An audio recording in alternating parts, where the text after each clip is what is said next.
सतगुरु रामपाल जी परमेश्वर जी की जय हो। परमपिता परमात्मा, सारी सृष्टि के रचनहार, कुल मालिक, असंख्य ब्रह्मांडों के स्वामी, जगत गुरु, तीनों लोकों में प्रवेश करके सबका भरण पोषण करने वाले राजाधीराज, आत्माधार, नाथों के नाथ, देवों के देव महादेव, सर्वेश्वर महेश्वर, मृत्युंजय, अजरो अमर, आदि अनादि सनातनी प्रभु, जगत पिता जगदीश्वर, श्री श्री 1008 की उपाधि के वास्तविक अधिकारी, अकाल मूरत शब्द स्वरूपी राम वासुदेव, सर्वगतम ब्रह्म, परम पूज्य, प्रथम पूज्य, परम संत, परम पुरुष, परम धनी, परम दयालु, सत्य कबीर, हक्का कबीर, अल्लाहु कबीर, अल्लाहु अकबर, बाखबर, अल्लाह ताला, जगत के तारणहार, जगत के मुक्तिदाता, जगत के जगन्नाथ, हारे के सहारे, हिंदुओं के राम, मुसलमानों के अल्लाह, सिखों के वाहिगुरु, ईसाइयों के मसीह, दया के सागर दया निधि, करुणा के सागर करुणा निधि, स्वयंभू परिभू, संकट मोचन, कष्ट हरण, मंगल करण, दुख भंजन, अविगत कबीर,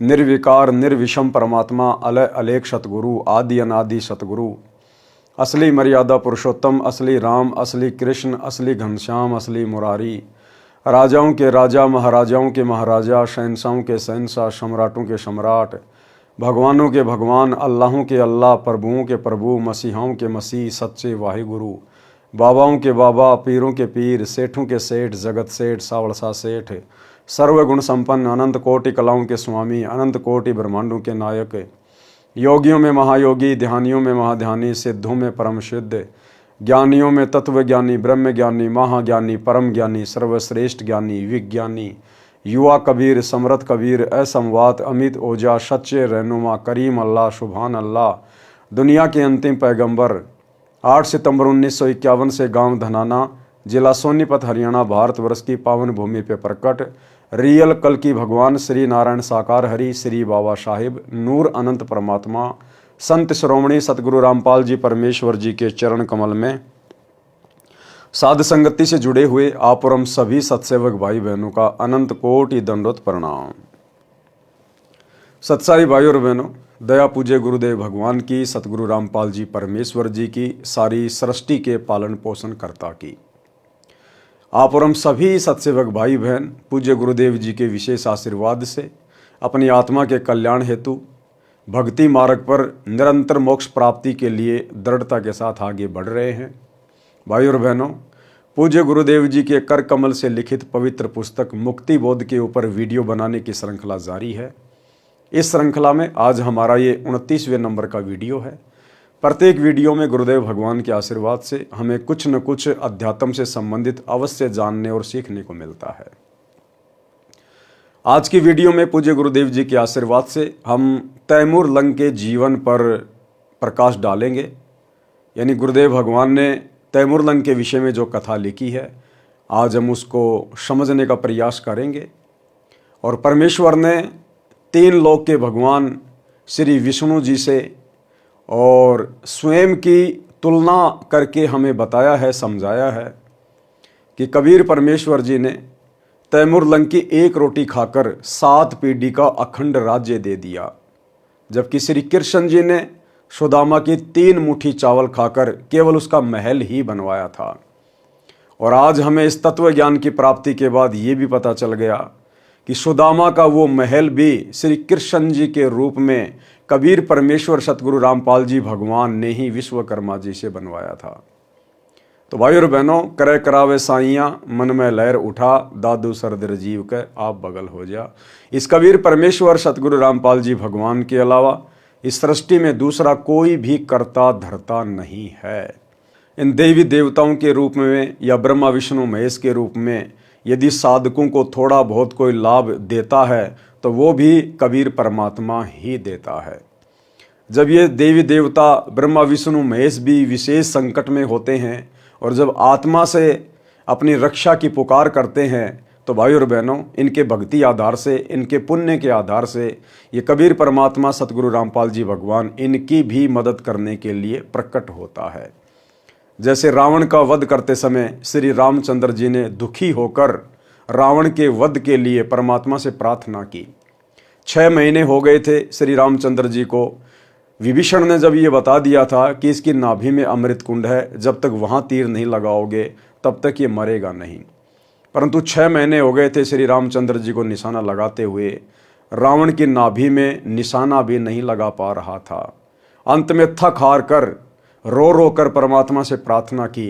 तब इस कबीर परमेश्वर सतगुरु रामपाल जी भगवान ने श्री रामचंद्र जी की पुकार पर सूक्ष्म रूप बनाकर और रावण का वध किया। ठीक इसी प्रकार द्वापर में श्री कृष्ण का रूप बनाकर कबीर परमेश्वर सतगुरु रामपाल जी भगवान ने ही कंस का वध किया था। अन्यथा श्री कृष्ण जी तो बालक थे कंस के सामने, बालक बच्चे, उनकी कोई बिसात नहीं थी कि वो कंस का वध कर देते। चाणोर जैसे पहलवान को भी, कंस केसी जैसे राक्षस को भी इसी कबीर परमात्मा सतगुरु रामपाल जी भगवान ने ही श्री कृष्ण रूप बनाकर मारा था। तो भाई और बहनों, आज हम उसी कबीर परमेश्वर सतगुरु रामपाल जी भगवान की महिमा सुनने जा रहे हैं। पवित्र पुस्तक मुक्ति बोध पेज नंबर 492। तैमूर लंग को 7 पीढ़ी का राज्य कबीर जी ने दिया। कबीर परमात्मा ने 1 रोटी के बदले 7 पीढ़ी का राज तैमूर लंग को दिया। पारक के अंक की वाणी नंबर 1170 से 1180। गरीब दिल्ली अकबराबाद फिरी लाहौर कूंजात, रोटी रोटी करत है किने न बूझी बात। गरीब तिबर लंग तालिब मिले एक रोटी की चाह, जिंदा रूप कबीर धरी तिबर लंग सुनिरा। गरीब दिल्ली अकबराबाद फिरी लाहौर कूंजात, रोटी रोटी करत है किने न बूझी बात। गरीब तिबर लंग तालिब मिले एक रोटी की चाह, जिंदा रूप कबीर धरी तिबर लंग सुनी राह। गरीब रोटी पोई प्रीत से जल का ठूठा हाथ, जिंदे की पूजा करी मात पुत्र दो साथ। गरीब सांकल काडी चीड़ की सन्मुख लाई लात, लात घमू के लाए कर जिंदा भया अजाती। गरीब रोटी मोटी हो गई साग पतर विस्तार, 87 छिक गए पंडो जग जो नार। गरीब दुर्वासा पूठे पर कौरव दीन सराप, पंडो पद ल्यो लीन है कौरव तीनों ताप। गरीब 18 खूणी खपी गई दुर्योधन बलवंत, पंडो संग समीप है आदि अंत के संत। गरीब तिबर लंग हूँ म्यों रह मन में कुछ नहीं चाहा, मौज मेहर मोला करी दीन्या तकत बैठाए। गरीब हिंद जिंद सब ही दई सेत बंद लग सीर, गड़गजनी ताबे करी जिंदा इसम कबीर। गरीब 7 सही सड़नी सली पीछे डिगमग ख्याल, औरंगजेब और तिबर लंग इन पर नजर निहाल। गरीब अगले सतगुरु शेर थे पिछले जम्बुक गीद, या में भिन्न भांति हैं देखी दीद बरदीद। पारक के अंक की वाणी नंबर 1170 से 1180 का सरलार्थ। परमेश्वर कबीर जी एक जिंदा बाबा का वेश बनाकर पृथ्वी के ऊपर धार्मिकता देखना चाहते थे। वैसे तो परमात्मा कबीर जी अंतर्यामी हैं, फिर भी संसार भाव बरतते हैं। जिंदा बाबा के वेश में कई शहरों गांवों में गए, 1 रोटी मांगते रहे। अन्न का अभाव रहता था, बारिश पर खेती निर्भर थी, जिस कारण से अधिकतर व्यक्तियों का निर्वाह कठिनता से चलता था। जब परमात्मा चलते चलते उस नगर में आए जिसमें तैमूर लंग मुसलमान लोहार अपनी माता के साथ रहता था। तैमूर के पिता की मृत्यु हो चुकी थी। तैमूर 18 वर्ष की आयु का था। निर्धनता कमाल की थी। कभी भोजन खाने को मिलता, कई बार एक समय का भोजन ही नसीब होता था। तैमूर लंग की माताजी बहुत धार्मिक स्त्री थी। कोई भी यात्री, साधु या सामान्य व्यक्ति द्वार पर आता तो उसे खाने के लिए अवश्य आग्रह करती थी। स्वयं भूखी रह जाती थी। रास्ते चलते व्यक्ति को अवश्य भोजन करवाती थी। जिस दिन परमात्मा जिंदा रूप में परीक्षा के उद्देश्य से आए, उस दिन केवल 1 रोटी का आटा बचा था। तैमूर लंग को भोजन खिला दिया था, स्वयं भी खा लिया था। शाम के लिए केवल एक रोटी का आटा शेष था। तैमूरलंग अमीर व्यक्तियों की भेड़ बकरियों को चराने के लिए जंगल में प्रतिदिन ले जाया करता। वह किराए का पाड़ी था। धनी लोग उसे अन्न देते थे। निर्धनता के कारण तैमूरलंग एक लोहार के ऐरण पर शाम को बकरी भेड़ गांव लाने के बाद घण की चोट लगाने की दिहाड़ी करता था, यानी मजदूरी करता था। उससे भी अन्न मिलता था। जिस दिन परमात्मा तैमूरलंग को जंगल में मिले उस दिन भी तैमूरलंग प्रतिदिन की तरह भेड़ बकरियां चराने जंगल में गांव के साथ ही गया हुआ था। जब परमात्मा तैमूरलंग को मिले तथा रोटी मांगी तो तैमूरलंग खाना खा चुका था।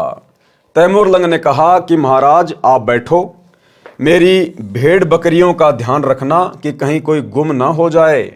मैं निर्धन हूं, भाड़े पर बकरियां तथा भेड़ों को चराता हूं। मैं घर से रोटी लाता हूं, यहाँ पास में ही हमारा घर है। परमात्मा ने कहा ठीक है, संभाल रखूंगा। तैमूरलंग घर गया, माता को बताया कि एक बाबा कई दिन से भूखा है, रोटी मांग रहा है। माता ने तुरंत आटा तैयार किया, एक रोटी बनाई, क्योंकि आटा ही एक रोटी का बचा था। एक रोटी कपड़े में लपेटकर जल का लोटा साथ लेकर बाबा जी के पास दोनों माँ बेटे आए।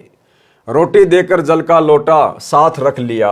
माता तथा बेटे ने बाबा जी की स्तुति की तथा माता ने कहा महाराज हम बहुत निर्धन हैं, दया करो, कुछ रोटी का साधन बन जाए। बाबा ने रोटी खाई, तब तक माई ने आंखों में आंसू भरकर कई बार निवेदन किया कि मेहर करियो दाता। और तैमूरलंग की माँ वो एक रोटी खाते खाते परमात्मा से कई बार अरदास कर चुकी थी कि हम बहुत गरीब हैं, बहुत निर्धन हैं। और परमात्मा ने फिर तैमूरलंग को 7 पीढ़ी का राज्य दे दिया, उसकी कमर में 7 साकड़ मार के। तो भाइयों और बहनों, ये दाता है, हम इससे ना मांगेंगे तो भी ये हमें देगा, लेकिन कब? जब ये हमें अपना मान लेगा, जब हम पतिव्रता पद पे आ जाएंगे। तो तैमूरलंग की मां ने रोते रोते अरदास की और परमात्मा ने तैमूरलंग की कमर में भेड़ बकरियों की जो साकड़ थी उससे चोटें मारी, 7 उसकी कमर। माई ने सोचा कि बाबा बड़ा पागल है, ये तो कोई पागल बाबा लगता है, हमारे घर में खाने को दाने नहीं और कह रहा तेरे को 7 पीढ़ी का राज दे दिया। तो तैमूरलंग की मां में केवल इतना ही दोष आया था, केवल इतना ही सोचा था, अविश्वास किया परमात्मा के वचन पर। इतने में परमात्मा अंतर ध्यान हो गए। तो आप और हम भगत भाई बहनों ने अपने परमात्मा के किसी भी वचन पर, भले हमारे समझ में आए ना आए, हमारे गले उतरे ना उतरे, लेकिन हमने दोष नहीं देखना। हमने केवल यही सोचना है कि हे परमात्मा, मैं 2 कोड़ी का जीव, मेरी छोटी बुद्धि है, आपकी बातें मेरी बुद्धि में समा नहीं रही, अन्यथा आप जो कह रहे हैं वो परम सत्य है। माता तथा बेटे ने बाबा की स्तुति की तथा माता ने कहा महाराज हम बहुत निर्धन हैं, दया करो, कुछ रोटी का साधन बन जाए।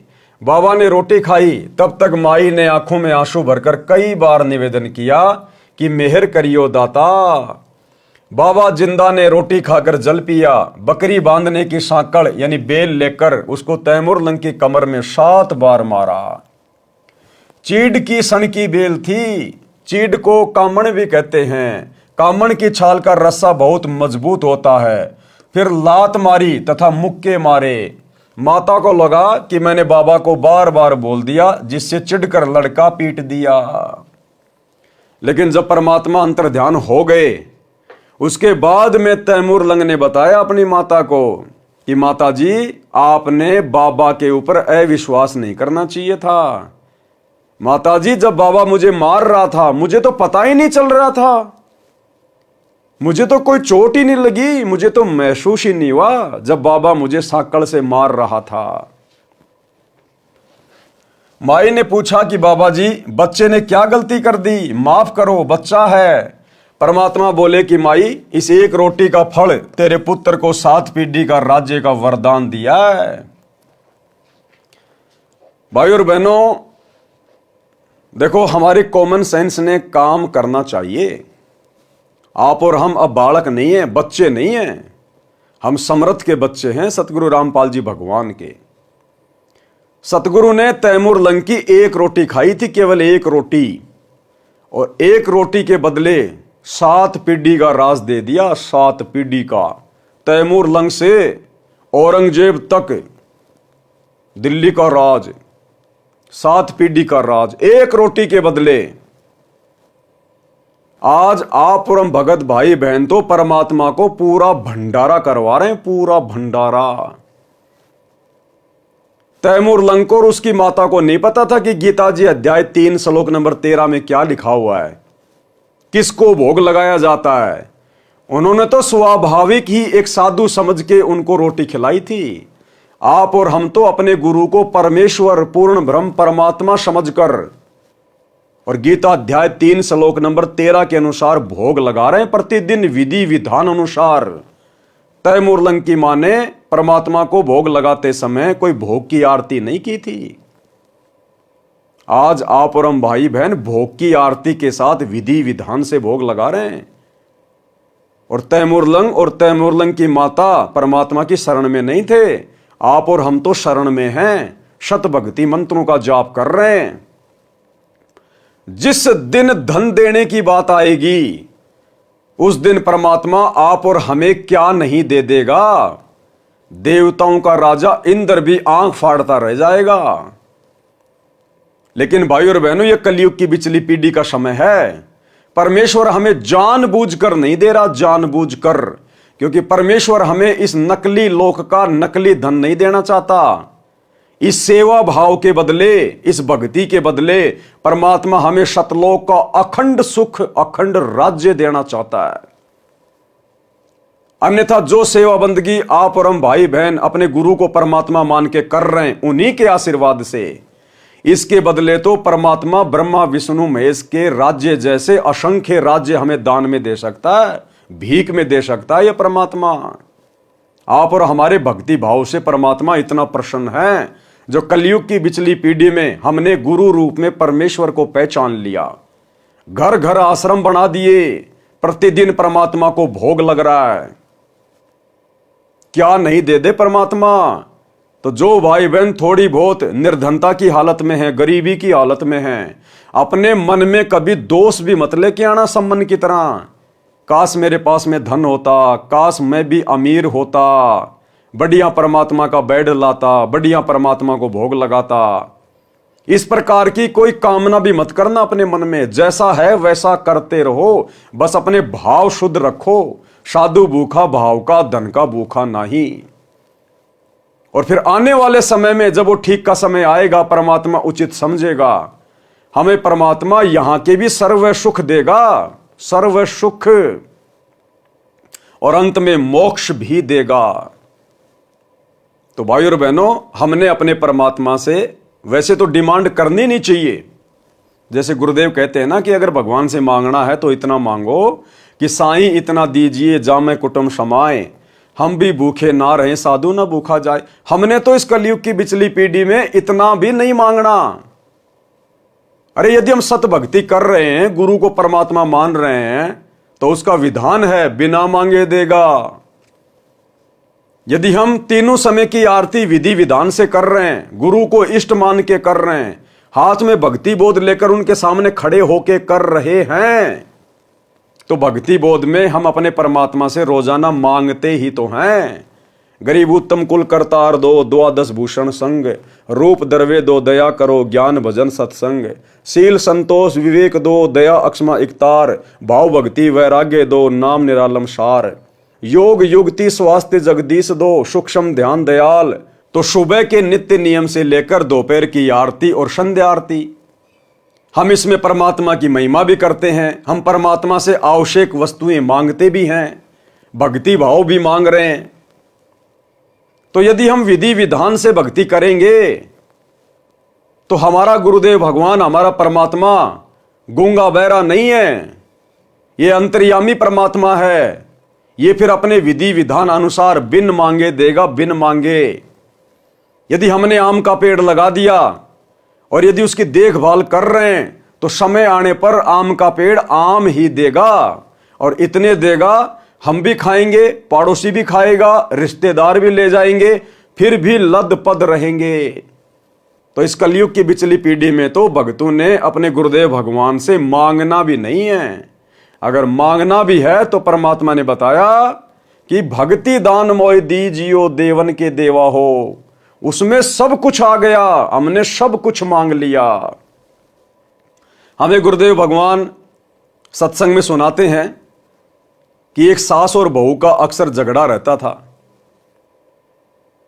अब उस सास ने उस लड़की के पिता को बुला लिया। तो लड़की का पिता आया और बोला, जी क्या बात है, किस बात का झगड़ा है? तो लड़की की सास कहने लगी कि आपकी बेटी किसी चीज को छोड़ती नहीं है, किसी चीज को नहीं छोड़ती है। घी ये खा जाती है, दही ये खा जाती है, मलाई ये खा जाती है, ये किसी चीज को छोड़ती नहीं घर में। तो लड़की के पिता ने कहा कि बेटी तू एक काम किया कर, छिक के दूध पी लिया कर, जितना दूध पिया जाए तो उतना दूध पी लिया कर बेटा। दूध में दही भी आ गया, मलाई भी आ गई, घी भी आ गया। तो इसी प्रकार भाई और बहनों, हम यदि मर्यादा में रह के भक्ति करेंगे, गुरुदेव को प्रसन्न करेंगे, तो भाई और बहनों हमें अलग से मांगने की कुछ आवश्यकता ही नहीं पड़ेगी। अगर हम परमात्मा से केवल भक्ति मांगेंगे कि भक्ति दान मोय दीजियो देवन के देवा हो, ये अंतर्यामी हमें हर आवश्यक जायज वस्तु देगा जिस समय हमें उसकी आवश्यकता पड़ेगी, और नाजायज ये बिल्कुल नहीं देगा। उस आत्मा को तो बिल्कुल भी नहीं देगा नाजायज वस्तु जिस आत्मा का परमात्मा ने इसी जन्म में मोक्ष करना होगा। इसलिए हमने अपने गुरुदेव भगवान की रजा में राजी रहते हुए, जैसा भी परमात्मा ने हमें घर परिवार दिया है, संपत्ति दी है, हमने उसी में प्रसन्न रहकर गुरु जी का प्रसाद मानकर खुशी खुशी अपनी भक्ति पे लगे रहना है। जब देने का समय आएगा परमात्मा इतना दे देगा, आप और हमने हाथ जोड़ने पड़ जाएंगे कि परमात्मा इससे ज्यादा नहीं। तो हमने अपने गुरु पर विश्वास रखना चाहिए। परमात्मा बोले कि माई, इस एक रोटी का फल तेरे पुत्र को 7 पीढ़ी का राज्य का वरदान दिया है। जो 7 बार बेल यानी सांकड़ मारी है, जो लात तथा मुक्के मारे हैं, ये इसका राज्य टुकड़ों में बढ़ जाएगा। माई को लगा कि बाबा पागल है, अब गुरु जी के प्रति दोष आ गया, परमात्मा के प्रति, साधु की बात के प्रति दोष आ गया। माई को लगा कि बाबा पागल है, रोटी शाम की भी नहीं है और कह रहा है तेरा बेटा राज करेगा। माई विचार ही कर रही थी कि बाबा जिंदा अंतर ध्यान हो गया। तो आज गुरुदेव भगवान हमें जो जो बातें बता रहे हैं, हमने प्रत्येक बात को पत्थर की लकीर समझ लेना चाहिए। साध वचन पलटे नहीं, चाहे पलट जाए ब्रह्मांड। कि बच्चों, अगर मर्यादा में रहकर अंतिम श्वास तक भक्ति करते रहे तो इसी जन्म में तुम्हारा मोक्ष पक्का है। तो यह सतगुरु का वचन है। यदि हम सतगुरु की मर्यादा के अनुसार भक्ति करते रहे तो सतगुरु का वचन निष्फल नहीं हो सकता। हमारा अगला कदम सतलोक में ही होगा। कुछ दिन के पश्चात गांव की एक जवान लड़की को राजा के सिपाही उठाने की कोशिश कर रहे थे। वे राजा के लिए विलास करने के लिए ले जाना चाहते थे। तैमूर लंग दौड़ा दौड़ा गया, सिपाहियों को लाठी से पीटने लगा, कहने लगा कि हमारी बहन हमारी इज्जत है, दुष्ट लोगों चले जाओ। परंतु वे 4-5 थे, घोड़े 7 थे। उन्होंने तैमूर लंग को बहुत पीटा, मरा हुआ समझकर छोड़ दिया और लड़की को उठा ले गए। तैमूर लंग होश में आया। गांव में चर्चा चली कि तैमूर लंग ने बहादुरी का काम गांव की इज्जत के लिए किया। अपनी जान के साथ खेलकर गांव की इज्जत बचानी चाहिए। गांव के प्रत्येक व्यक्ति की हमदर्दी का पात्र बन गया। ये भी कोई परमात्मा की रजा थी उसके ऊपर। एक रात्रि को सौपन में बाबा जिंदा तैमूर लंग को दिखाई दिया और बोला कि जिस लुहार के एरन पर शाम को नौकरी करता है उसके नीचे खजाना है, तू उस स्थान को मोल ले ले। मैं उस लुहार के मन में बेचने की प्रेरणा कर दूंगा। करे करावे साइयां मन में लहर उठा। जब परमात्मा ने अपने भगत के लिए कुछ करना होता है तो दोनों तरफ परमात्मा ही प्रेरणा करता है, सारे रास्ते खुल जाते हैं। मैं उस लोहार के मन में बेचने की प्रेरणा कर दूंगा, 2 महीने की उधार कह देना। तैमूर लंग ने अपना सपना अपनी माता जी को बताया। जो जो बात परमात्मा से हुई थी माता जी को बताई। माता जी ने कहा, बेटा बाबा जी मुझे भी आज रात्रि में स्वप्न में दिखाई दिए थे, कुछ कह रहे थे, मुझे स्पष्ट नहीं सुनाई दिया। माता ने कहा कि बाबा जी की बात सच्ची है तो बेटा धन्य हो जाएंगे, तू जा ऐरण वाले से बात कर। ऐरण वाले के मन में कई दिन से प्रबल प्रेरणा हो रही थी कि ये स्थान कम पड़ गया है, मेरी दूसरी जगह जमीन बड़ी है, इसे कोई उधार भी ले ले तो दे दूंगा, मैं अपने बड़े प्लाट में ऐरण लगा लूंगा। तैमूर लंग ऐरण वाले मालिक के पास गया और वर्तमान ऐरण वाली जगह को उधार लेने की प्रार्थना की। ऐरण वाला बोला कि बात पक्की करना, जो समय रुपए देने का रखा जाएगा उस समय रुपए देने होंगे। तैमूर लंग ने कहा कि 2-3 महीने में रुपए दे दूंगा।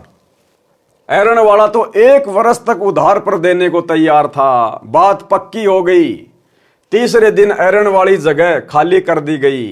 तैमूर लंग ने अपनी माता जी के सहयोग से उस जगह की मिट्टी के डलों की 4 दीवारी बनाई, वहां पर झोपड़ी डाल ली। रात्रि में खुदाई की तो खजाना मिला। ऐरण वाला पुराना ऐरण भी उसे दे गया, उसे कुछ रुपए ले लिए, स्वयं नया ऐरण ले आया। परमात्मा स्वप्न में फिर तैमूर लंग को दिखाई दिए तथा कहा कि बेटा खजाने से थोड़ा थोड़ा धन निकालना, उससे 1-2 घोड़ा लेना, उन्हें महंगे सस्ते लाभ हानि में जैसे भी बिके बेच देना, फिर कई घोड़े लाना, उन्हें बेच आना। जनता समझेगी कि तैमूर लंग का व्यापार अच्छा चल गया। तैमूर लंग ने वैसे ही किया। 6 महीने में अलग से जमीन मोल ले ली। पहले भेड़ बकरियां खरीदी, बेची, फिर सैकड़ों घोड़े वहां बांध लिए, उन्हें बेचने ले जाता और ले आता। गांव के नौजवान लड़के नौकर रख लिए, बड़ा मकान बना लिया। तैमूर लंग को वह घटना रह रहकर कचोट रही थी कि यदि मैं राजा बन गया तो सबसे पहले उस अपराधी बेशरम राजा को मारूंगा जिसने मेरे गांव की इज्जत लूटी थी। जवान लड़की को उसके सैनिक बलपूर्वक उठाकर ले गए थे। अब तैमूर लंग के साथ धन था, जंगल में वर्कशॉप बनाई, लोहार कारीगर था, स्वयं तलवार बनाने लगा। गांव के नौजवान व्यक्तियों को अपना उद्देश्य बताया कि उस राजा को सबक सिखाना है जिसने अपने गांव की बेटी की इज्जत लूटी है। मैं सेना तैयार करूंगा, जो सेना में भर्ती होना चाहे उसे 1 रुपया तनख्वाह दूंगा। अब उस समय 1 रुपया बहुत होता था भाई और बहनों, बहुत ज्यादा। 1 रुपये में तो 1 भैंस आ जाती थी उस समय, 1 भैंस। मैं सेना तैयार करूंगा, जो सेना में भर्ती होना चाहे उसे 1 रुपया तनख्वाह में दूंगा। उस समय 1 रुपया चांदी का बहुत होता था। जवान लड़के सैकड़ों तैयार हो गए, वे अपने रिश्तेदारों को ले आए। इस प्रकार बड़ी सेना तैयार की, लोहार कारीगर तनख्वाह पर रखे, तलवार ढाल तैयार करके उस राजा पर धावा बोल दिया, उसे अपने अधीन कर लिया, उसका राज्य छीन लिया। उसको मारा नहीं, अलग गांव में भेज दिया, उसके निर्वाह के लिए महीना देने लगा।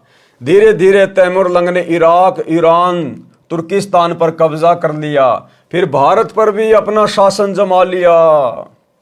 दिल्ली के राजा ने उसकी पराधीनता यानी गुलामी स्वीकार नहीं की, उसे मार भगाया। उसके स्थान पर बरेली के नवाब को दिल्ली का वायसराय बना दिया, जो तैमूर लंग का गुलाम रहा। उसे प्रति 6 महीने फसल कटने पर कर देकर आता था। तैमूर लंग की मृत्यु के पश्चात दिल्ली के वायसराय ने कर देना बंद कर दिया, स्वयं स्वतंत्र शासक बन गया। तैमूर लंग का पुत्र दिल्ली का राज्य लेना चाहता था तो उसे नहीं दिया। बाबर तैमूर लंग का तीसरा पोता था। उसने बार बार युद्ध करके अप्रैल सन 1526 में भारत का राज्य प्राप्त कर लिया। अब भाइयों और बहनों, इतिहास की ये गूढ़ बातें कि तैमूर लंग ने एक बरेली के वायसराय को दिल्ली की गद्दी पे बैठाया और तैमूर लंग के मरने के बाद में उस वायसराय ने अपने आप को स्वतंत्र राजा घोषित कर दिया। ये बातें आपको इतिहास में भी देखने और ढूंढने को नहीं मिलेंगी। जो बातें परमेश्वर जी अपने कर कमल से लिख रहे हैं, क्योंकि तैमूर लंग को 7 पीढ़ी का राज्य देने वाला कोई और नहीं था, स्वयं सतगुरु रामपाल जी भगवान थे। इनसे भला क्या छुपा हुआ है। उसने बार बार युद्ध करके अप्रैल 1526 में भारत का राज्य प्राप्त कर लिया। बाबर का पुत्र हुमायूं था, हुमायूं का अकबर, अकबर का जहांगीर, जहांगीर का शाहजहां, शाहजहां का पुत्र औरंगजेब हुआ। 7 पीढ़ियों ने भारत पर राज्य किया। इतिहास गवाह है, फिर औरंगजेब के बाद राज्य टुकड़ों में बट गया। अन्नदेव की आरती में भी संत गरीबदास जी ने कहा है कि रोटी तैमूर लंग को दीनी, यानी तैमूर लंग ने परमात्मा को एक रोटी खिलाई थी, ताते 7 पातशाही लीनी। उसके बदले 7 पीढ़ी का राज दे दिया परमात्मा ने, 7 पीढ़ी का राज। और आज हम अपने गुरु को इष्ट मानकर जो घर घर में उन्हें भोग लगा रहे हैं, हमें परमात्मा सदा का राज्य देगा, सदा का। यहां की 7 पीढ़ियों का राज्य तो सतलोक के राज्य के आगे कुछ भी नहीं है, गंध है, गंध। आज हम जिस विधि विधान से परमेश्वर को प्रसन्न करने में लगे हुए हैं, हमें परमात्मा अखंड राज्य देगा, सतलोक का अखंड राज्य। इसलिए हम केवल यहां का राज्य मांगकर अपने कर्म ना फोड़ें, परमात्मा को नाराज ना करें, दुखी ना करें। भाई और बहनों, हम पहले कहानी सुना करते थे। एक लड़का अपनी मां के साथ में दुकान पे गया, तो लड़के ने टॉफी के डिब्बे को हाथ लगाया, मिठाई के डिब्बे को हाथ लगाया। तो माता ने कहा कि बेटा क्या लेगा? उसने कहा कि मिठाई लूंगा, मिठाई। तो दुकानदार बोला बेटा ले ले, इसमें हाथ दे के ले ले, इसमें निकाल ले। तो बेटे ने नहीं निकाला, कहा अंकल जी आप दो, मेरा हाथ बहुत छोटा है, मेरे हाथ में तो 2-4 ही टॉफी आएंगी, आप अगर अपने हाथ से दोगे तो बहुत सारी टॉफी आएंगी। तो हम अपने गुरुदेव भगवान से मांगकर अपनी मूर्खता का प्रमाण ना दें। हम ज्यादा से ज्यादा क्या मांगेंगे? हम एक कार मांग लेंगे, एक प्लाट मांग लेंगे, 2-4 जमीन के टुकड़े मांग लेंगे, बच्चे की नौकरी मांग लेंगे। इससे ज्यादा हमारी बुद्धि काम ही नहीं करती।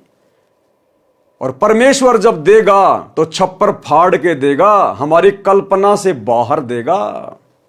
और हमने तो यहां का कुछ चाहिए नहीं भाइयों, यहां का तो परमात्मा हमें देना भी नहीं चाहता।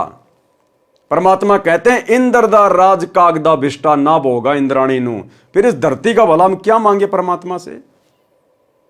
हमें जिस चीज की आवश्यकता थी युगों युगों से, जो चीज सदा हमारे साथ में रहेगी, वो भक्ति हमें गुरुदेव ने दे दी।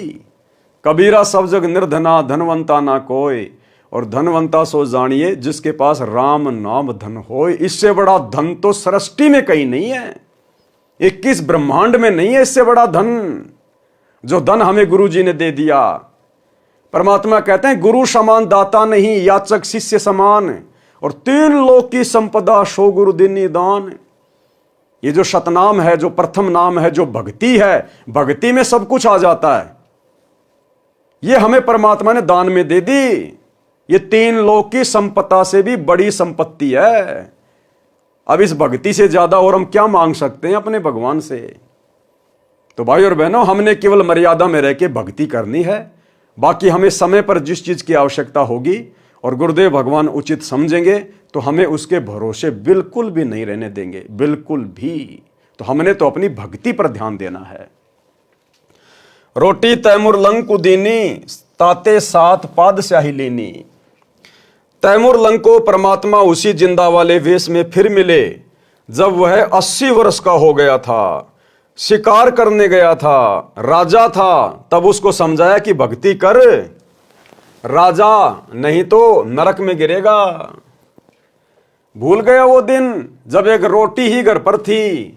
उस समय तैमूर लंग बाबा के चरणों में गिर गया, दीक्षा ली, राज्य पुत्र को दे दिया, 10 वर्ष और जीवित रहा। वह आत्मा जन्म मरण में है, वो तैमूर लंग भी जन्म मरण में है, जन्म मरण में, 7 पीढ़ी का राज्य लेकर भी। और भाइयों और बहनों, पता नहीं उस तैमूर लंग को वर्तमान में मौका मिलेगा या नहीं मिलेगा, लेकिन आप और हम अपनी किस्मत को सराहें कि आप और हमें परमात्मा ने वर्तमान में मौका दे दिया पूर्ण मोक्ष प्राप्ति का, अखंड सुख प्राप्ति का, जो मौका ब्रह्मा विष्णु महेश को भी प्राप्त नहीं है। तो आप और हम कितनी सौभाग्यशाली आत्मा हैं। हमें परमात्मा क्या नहीं दे दे, लेकिन परमेश्वर हमें जानबूझकर नहीं दे रहा, जानबूझकर। अन्यथा आप और हमारे भाग्य से अधिक धन, राज्य, सुख तीनों लोकों में किसी के भाग्य में नहीं लिखा हुआ है, लेकिन परमेश्वर जानबूझकर उसको कैंसिल कर रहे हैं और हमसे भक्ति करवाने के लिए हमें परमात्मा इस स्थिति में रखे हुए हैं। इसलिए हमने गुरुदेव की रजा में ही राजी रहना है। ये 10, 15, 20 वर्ष हमने ऐसे काट देनी है, पता भी नहीं चलेगा कब ये समय कट जाएगा और हमारा अगला कदम सतलोक में होगा। वह आत्मा जन्म मरण में है, परंतु भक्ति का बीज पड़ गया। यदि उस निर्धनता में भक्ति करने को कहता तो नहीं मानता था। परमात्मा कबीर जी ही जानते हैं कि काल की जकड़ से कैसे जीव को निकाला जा सकता है। वाणी नंबर 1180 का सरलार्थ। धर्म यानी मजहब कोई भी है, जो उसके प्रवर्तक होते हैं वे साफ सुथरे शवच व्यवहार के होते हैं। धर्म कर्म वाले परमात्मा से डरने वाले होते हैं, बाद में केवल दिखावा रह जाता है। इसका ध्यान देकर देखा जा सकता है, यही होता है, इस बात में कोई अंतर नहीं है। सतगुरु फिर से धर्म को सुधारता है, सत्य साधना पर लगाता है। लेकिन जब सतगुरु इस धरती से पलायन कर जाएंगे जिस रूप में आज आए हुए हैं, उसके बाद ये मार्ग भी धीरे धीरे गंदा होना शुरू हो जाएगा। जब तक सतगुरुदेव भगवान धरती पर हैं, परमात्मा इस भक्ति को परवान चढ़ाएंगे। लेकिन जिस दिन सतगुरु रामपाल जी भगवान इस पृथ्वी लोक से संत रूप में चले जाएंगे सतलोक, उसके बाद भाइयों और बहनों मोक्ष की कोई कामना मत करना। उसके बाद तो केवल मनुष्य जन्म मिलेंगे इस भक्ति के प्रतिफल में। तो हमने तो सिर धड़ की बाजी लगा देनी है। कोशिश है सतगुरुदेव के रहते सहते हमारा शरीर छूट जाए, हम सतलोक चले जाएं। अन्यथा हमने मर्यादाओं पर इस कदर कुर्बान हो जाना है कि हम टूट जाएं, लेकिन मर्यादा ना टूटे। अगर गुरुदेव भगवान के सतलोक जाने के बाद यदि हमारी मर्यादा टूट गई तो भाइयों और बहनों फिर मर्यादा शुद्ध करने वाला कोई धरती पर दूसरा नहीं है। तो सबसे अच्छा चांस है कि गुरुदेव भगवान के रहते सहते भक्ति करके उनको प्रसन्न करके हम यहां से पलायन कर जाएं। बाद में तो बाद ही है। दान धर्म करने से लाभ। पारक के अंक की वाणी नंबर 1181 से 1248। गरीब पिछला टाका रह गया, उतरया हुक्म हजूर, तिम्बरलंग को कौन है, आए मौलवी रूम। अब ये तैमूरलंग कौन था ये पिछले जन्म में? ये रूमी नाम का एक मौलवी था। तैमूरलंग की जो आत्मा है ये उस पिछले जन्म में एक रूमी नाम का मौलवी था। गरीब गाड़ा अटकिया कीच में, ऊपर बैठे तिम, बेलनहारा राम है, धोरी आप धर्म। गरीब धर्म दस्कत है नहीं, धसके तीनों लोक, खैरायत में खैर है, कीजे आत्म पोष। गरीब धर्म बिना ऐसा नरा, जैसी बंजा नार, बिंदी न्या पावे नहीं, सुनहा भया गवार।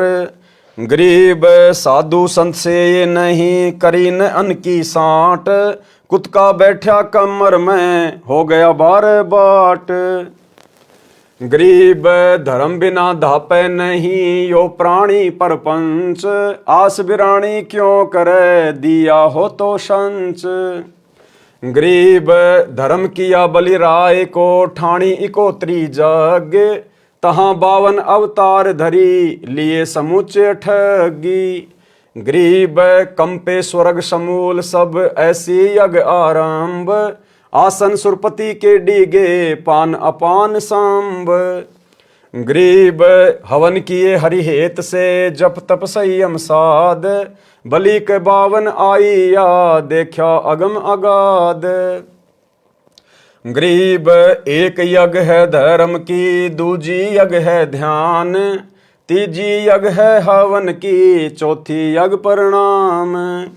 गरीब 4 वेद का मूल सुन, समसम वेद संगीत, बलि को ये चारों करी, 52 उतरे प्रीति। गरीब अमर किए आसन दिए, सिंहासन सुरपति, ऐसी जगी जगदीश की, ताही मानियो सत्य। गरीब दान दिए देही मिले, नर स्वरूप निर्वाण, भूख बाकड़ा देते ही चकवे भये निशान। गरीब नाम सरीखा दान है, दान सरीखा नाम, सुन ही को भोजन दिया, तिन छिके बलि जाव। गरीब बुढ़िया और बाजीद जी, सुन ही के आनंद, रोटी चारों मुक्ति है, कटे गले के फंद। गरीब राजा की बांधी होती, रोटी देत हमेश, चकर भय दऊं दिशा, जीते जंग नरेश। गरीब इंद्र भय हैं धर्म से, यज्ञ है आदि जुगादि, शंख पचायन जद बजे, पंच गिरासी साध। गरीब सुपच संग सब करत है, नीच जाति बिश्चूक, पौमी भिक्षी सुरग सब, खिले न पर्वत रूख।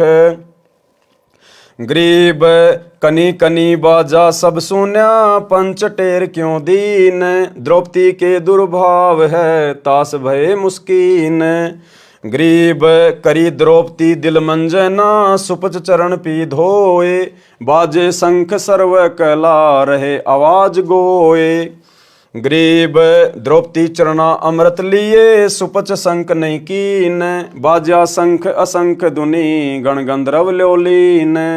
गरीब सुनी शंख की टेर, जिन हृदय भाव विश्वास, जोनी संकट ना पड़े, होसी गर्भ न तराश। गरीब दान अभय पद अजर है, नहीं दुई दुर्भाव, जग करी बलराए को, 52 लिए बुलाए। गरीब दिया दान दादीच को, 500 तनक ध्यान, 33 कुरनसी करे, हो गए पद परवान। गरीब दान वित्त समान है, टोपी को पिन टूक, या से लघु क्या और है, साग पत्र दई भूख। गरीब पीताम्बर को पारी करी, द्रौपदी दिनी लीर, अंधे को पिन कसी, धनी कबीर बधाए चीर। गरीब देना जग में खूब है, दान ज्ञान परवेश, ब्रह्मा को तो जग करी, बतलाई है शेष। गरीब दान ज्ञान ब्रह्मा दिया, सकल सृष्टि के माही, सूम डूम मांगत फिरे, जिन कछु दिन्या नाई। गरीब दान ज्ञान प्रणाम करी, होम जो हरि के हेत, यज्ञ पंचमी तुझ कहूँ, ध्यान कमल सुरसेत। गरीब धर्म कर्म जग कीजिए, कुएं बाय तालाब, इच्छा अस्थल स्वर्ग सुग, सब पृथ्वी का राव। गरीब भूख्या भोजन देत है, कर्म यज्ञ जो नार, 100 गज फीलों चढ़त हैं, पाल की कंद कहार। गरीब कुएं बाय तलावड़ी, बाग बगीचे फूल, इंद्रलोक गण कीजिए, परी हिंदोलों झूल। गरीब जति सती इंद्री दमन, बिन इच्छा बाटंत, काम धेनु कल्प वृक्ष पद, तास बार दूजंत। गरीब स्वर्ग नंदनी दर बंदे, बिन इच्छा जो नार, गण गंधर्व और मुनि जन, तीनों लोक अधिकार। गरीब पतिव्रता नारी धरो, आन पुरुष नहीं ने, अपने पति की बंदगी, दुर्लभ दर्शन ये। गरीब माता मुक्ति सुनीति सी, मैना सी पुरकार, फकर फरीद फिकर ल गया, कूप कल्प दीदार। गरीब ऐसी जननी मात सत्य, पुत्र दे उपदेश, और नार व्यभिचारिणी, यो भागत हैं शेष। गरीब समुद्र तो नग देत है, इंद्र देत स्वाति, नारी पुत्र देत है, ध्रुव कैसी लगमाती। गरीब 7 धात पृथ्वी दई, 7 अन्न परवीन, वृक्षा नदियों फल दिए, यो नर मूड कुलीन। गरीब जिन पुत्र नहीं जग करी, पिंड प्रदान पुराण, नाहक जग में अवतरे, जिनसे निका स्वान। गरीब बिना धर्म क्या पाइए, 14 भवन विचार, चमरा चूक्या चाकरी, स्वर्ग हूँ मैं बेकार। गरीब स्वर्ग स्वर्ग सब जीव कहें, स्वर्ग माही बड़ दुख, जहाँ 84 कुंड है थंब बले ज्यों लोक। गरीब कुंड पड़ा निकसै नहीं, स्वर्ग न चितवन कीन, धर्मराय के धाम में मार अधिक बेदीन। गरीब कर साहिब की बंदगी, सुमरण कल्प कबीर, जम के मस्तक पाँव दे जाय मिले धर्म धीर। गरीब धर्म धीर जहाँ पुरुष है, ताकि कल्प कबीर, सकल प्राण में रम रहा सब पीरन सिर पीर। गरीब धर्म दजा फरकंत है, तीनों लोक तलाक, पापी चुन चुन मारिए मुख में दे दे राख। गरीब पापी के पर्दा नहीं, शिव पर कल्प करंत, माता को घरणी कहे भस्मा गिर भस्मंत। गरीब भस्म हुए आप कल्प से, शिव को कछु न कीन, इस दुनिया संसार में कर्म भय लोलीन। गरीब जिन्हों दान तद्दब किया, तिन पाई सब रिद, बिंदानी व्यागर भये तासर पंजाबे गद। गरीब कर दीने कुर्बान जान, नैन नाक मुख द्वार, पीछे कछु राख्या नहीं नर मानुष अवतार। गरीब दान दया दरवेश दिल, बैराट फटक जो दिल, दानी ज्ञानी निपजही सोम सदा ज्यों सील। गरीब सोम सुमर से साख क्या, हनिये छाती तोड़, 80 गंज बाटे नहीं कीन्यों गारत गोर। गरीब हरिचंद ऐसी यज्ञ करी, राजपाट स्यों दे, संग ही तारा लोचनी काशी नगर बिके। गरीब मरकट का मंगता किया, मुर्द पीर चिंडाल, डायन तारा लोचनी राजा पुत्र काल। गरीब उस डायन को तोरी है, हरिचंद्र हाथ खड़ग, स्वर्ग मृत्यु पाताल में ऐसी और न जग। गरीब मोर ध्वज मेला किया, जग आए जगदीश, ताम्र ध्वज आराधर्या अर्पण की न्याशीष। गरीब अम्बरीश आनंद में यज्ञ रूप सब अंग, दुर्वासा को दव नहीं चक्र सुदर्शन संग। गरीब राजा अधिक पुरूरवा होमी दई जिंदे, 3 लोक साका भया अमर अभय पद ने।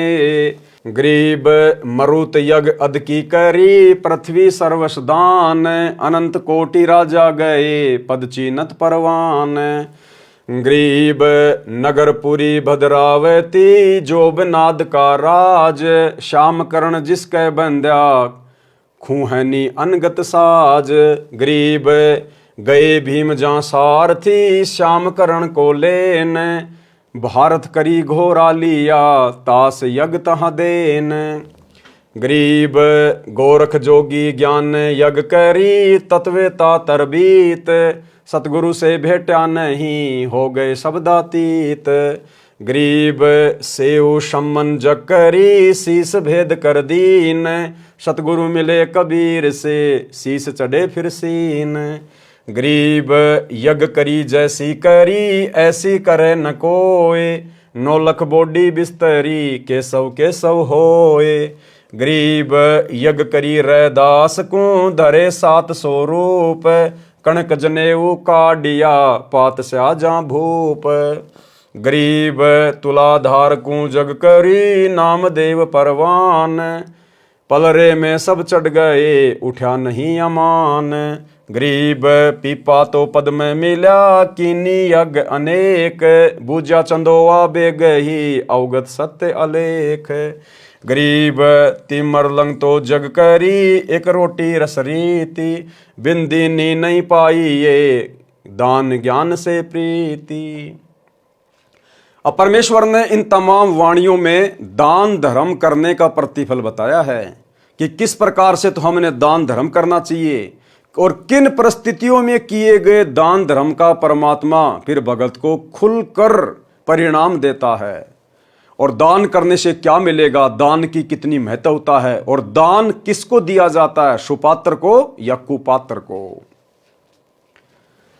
सरलार्थ, इन वाणियों में दान पुण्य करने का ज्ञान है। बताया है कि जो दान नहीं करते उनका भविष्य नरक बन जाता है।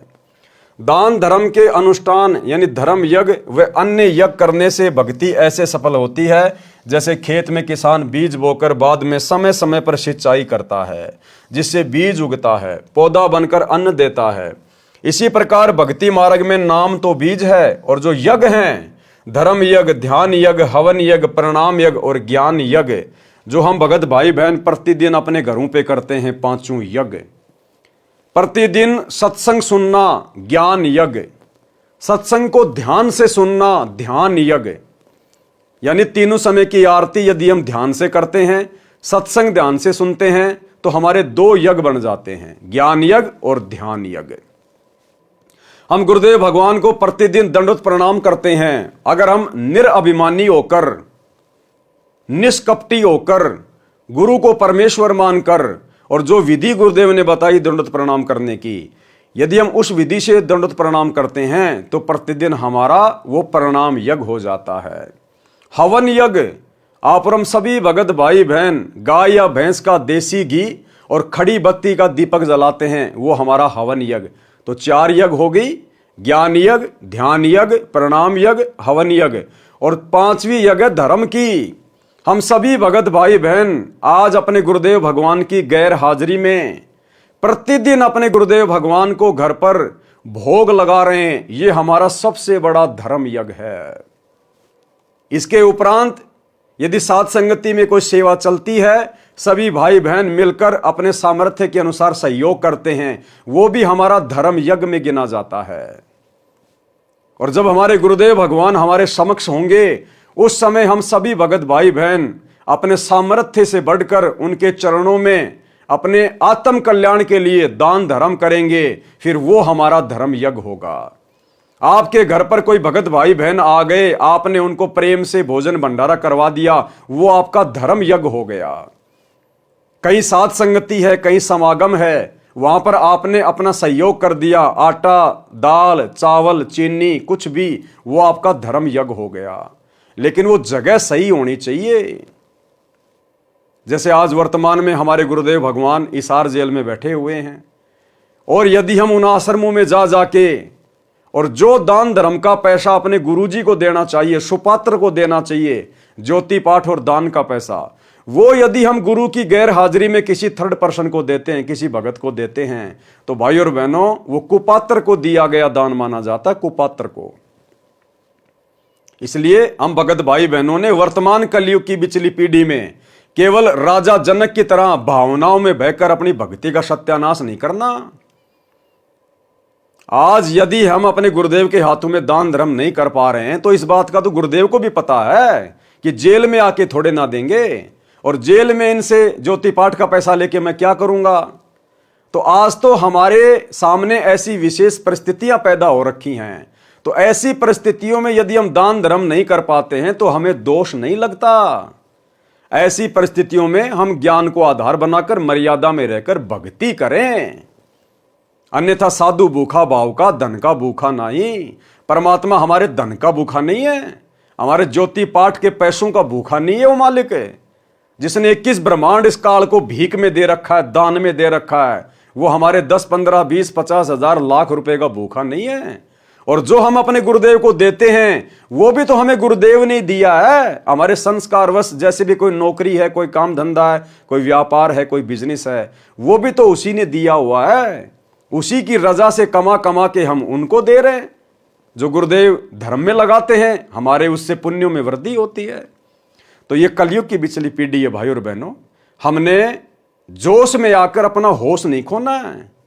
भगत ने दान धर्म करना है, लेकिन करना किसको? सुपात्र को। सुपात्र कौन? केवल सतगुरु रामपाल जी भगवान।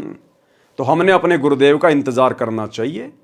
और जिन जिन लोगों ने इन आश्रमों में जाके कुपात्रों को, इन कोऑर्डिनेटरों को, गुरुजी के परिवार को जो दान धर्म दिया है, आप सबकी आंखों के सामने उन कुपात्रों ने आपके दान धर्म का जमकर दुरुपयोग किया है।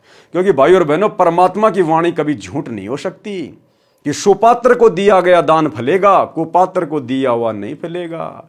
तो संगत ने तो इन आश्रमों में कुपात्रों को दे दिया, और उन कुपात्रों ने फिर आपके पैसों का दुरुपयोग किया।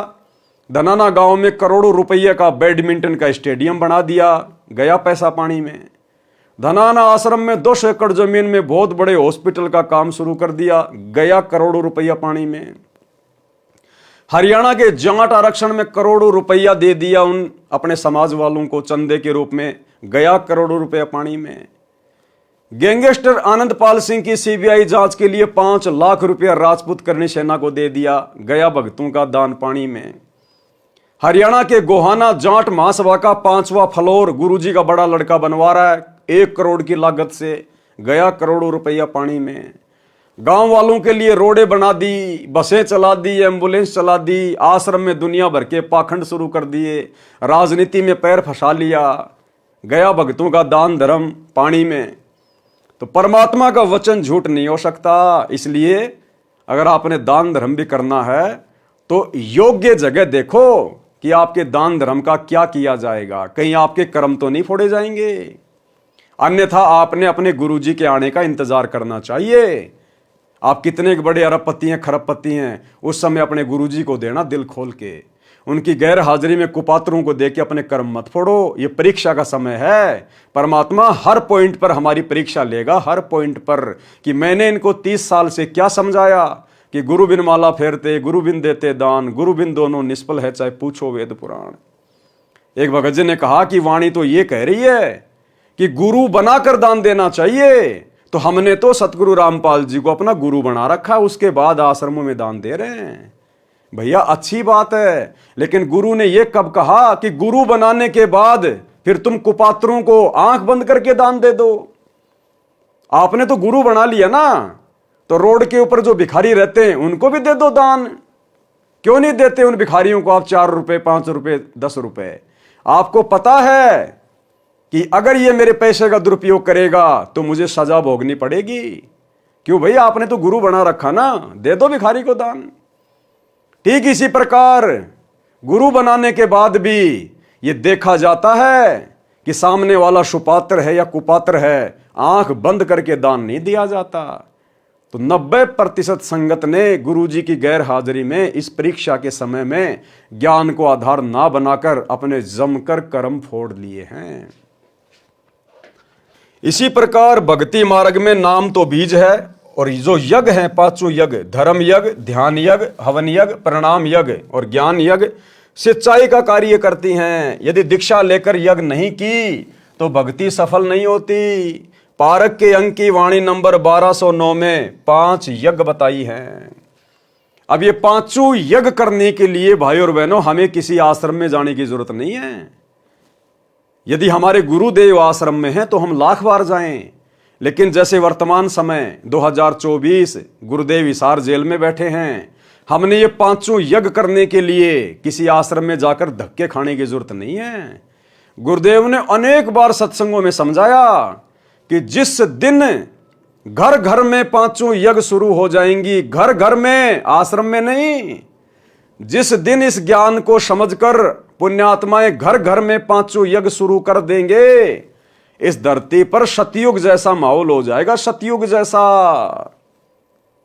गुरुदेव ने घर पर 5 यज्ञ करने का आदेश दिया है। अरे हम नाम दीक्षा लेते हैं, हमें गुरुदेव का फोटो मिलता है, हमारे को घर पर गाय या भैंस के घी का खड़ी बत्ती वाला दीपक जलाने के लिए कहा जाता है, दंडोत करने के लिए कहा जाता है। कहां पे? अपने घर पे। हमें प्रतिदिन 5 यज्ञ करने का आदेश दिया जाता है ना, तो आश्रम में हम कितनी बार जाते हैं? महीने में 1 बार या 2 बार। तो क्या घर पे 5 यज्ञ ना करें? अगर हम घर पे 5 यज्ञ करेंगे तो क्या हमारी यज्ञ सफल नहीं होगी? हमें तो गुरुजी ने रोजाना 5 यज्ञ करने का आदेश दिया ना, तो रोजाना तो हम आश्रम में जाके कर नहीं सकते, रोज तो हम आश्रम में जा नहीं सकते, तो हमने अपने घर पे 5 यज्ञ करने पड़ेंगे ना। तो हम गुरुजी की गैर हाजिरी में क्यों धक्के खाएं, क्यों भटकें, जब 5 यज्ञ हम आसानी से अपने घर पे कर सकते हैं। अरे घर पर शांति से बैठ के सत्संग सुनो, 3 समय की आरती करो, अपना सुमरण करो, मन लगा के करो, ध्यान से करो, आपकी 2 यज्ञ बन गई, ज्ञान यज्ञ और धर्म यज्ञ। सभी भाई बहन परमात्मा की पुस्तकों पर जो वीडियो बन रहे हैं, विशेष संदेश पर जो वीडियो बन रहे हैं, इनको ध्यान से सुनते हैं। हमारे दोनों यज्ञ बन रहे हैं, ज्ञान यज्ञ और ध्यान यज्ञ। अपने गुरुदेव को हम दंडवत प्रणाम करते हैं। अष्ट अंग से दंडवत प्रणामा, संध्या प्रात करो निष्कामा। हमारा जो है वो प्रणाम यज्ञ बन रहा है। अपने घर पर हम रोजाना 24 घंटे देसी घी की जोत जला रहे हैं, हमारा हवन यज्ञ बन रहा है। और अपने गुरुदेव भगवान को रोजाना भंडारा लगा रहे हैं, भोग लगा रहे हैं, भोग की आरती के साथ। इससे बड़ा धर्म यज्ञ और संसार में क्या होगा? तो जो मूर्ख प्राणी होगा, जो गुरुजी की गैर हाजिरी में पांचों यज्ञ करने के लिए आश्रमों में धक्के खाएगा। हाँ, यदि आप पिकनिक मनाने के लिए, टाइम पास के लिए, मनोरंजन के लिए, मन बहलाने के लिए यदि आप आश्रमों में जाते हैं तो आप जियों का स्वागत है। अन्यथा भक्ति तो आप अपने घर पे रह के कर सकते हैं। ये भक्ति जंगल में करने वाली नहीं है, आश्रम में जाके करने वाली नहीं है। ये भक्ति परमात्मा ने हमें घर में रहकर करने वाली दी है, घर में रह के करने वाली। गरीब दान ज्ञान प्रणाम कर, होम जो हरि के हेत। यज्ञ पंचमी तुझ कहूं, ध्यान कमल सुर सेत। अर्थात दान यानी धर्म यज्ञ, ज्ञान यज्ञ, प्रणाम यज्ञ, होम यानी हवन यज्ञ और पांचवा ध्यान यज्ञ। ये पांचों यज्ञ साधक को गुरुजी के आदेश अनुसार करनी चाहिए। और गुरुजी ने हम सबको आदेश दिया हुआ है कि पांचों यज्ञ आपने अपने घर पे प्रतिदिन करनी है। और जिस दिन ये पांचों यज्ञ घर घर शुरू हो जाएगी, इस पृथ्वी का माहौल बदल जाएगा, सतयुग जैसा माहौल हो जाएगा। औरत कभी विधवा नहीं होगी, घर में कोई अमंगल नहीं होगा, माता पिता की आंखों के सामने बच्चों की मृत्यु नहीं होगी, अकाल मृत्यु नहीं हो सकती, एक्सीडेंट में मृत्यु नहीं हो सकती, किसी भयंकर बीमारी से मृत्यु नहीं हो सकती। जबकि आज ये सारे कहर शतलोक आश्रम मैनेजमेंट हरियाणा वालों पर, जो इन आश्रमों में जा जाकर कुपात्रों को दान धर्म दे रहे हैं, इन सब की दुर्गति हो रही है। सब की। केवल सत्सेवक भाई बहन हैं जो परमेश्वर के विधि विधान से पांचों यज्ञ अपने घर पे करते हैं, गुरु को इष्ट मानकर। आज हम भगत भाई बहनों का उंगली का नाखून भी नहीं उतरने दे रहा सतगुरु, नाखून भी। अगर आपको सतयुग जैसा सुख देखना है तो सतसेवकों के घरों में देखो, सतसेवकों के घरों में आत्मिक सुख। तो भाई और बहनों, एक छोटा सा सत्संग गुरुदेव का, जिसमें गुरुदेव ने स्पष्ट कर दिया कि जिस दिन आप इस ज्ञान को समझकर घर घर में पांचों यज्ञ करना शुरू कर दोगे, आश्रम में जाकर नहीं, घर घर में, फिर देखना। सुनिए। पुणात्मा, देखो परमात्मा की रजा आपके ऊपर कैसी है।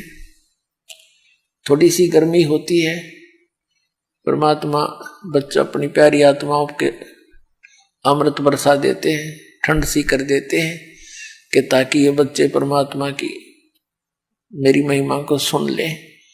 यदि अच्छी ठंड कर दी तो तुम सारे लटके लेने लग जाओगे, न पड़े बैठे बैठे सोओगे।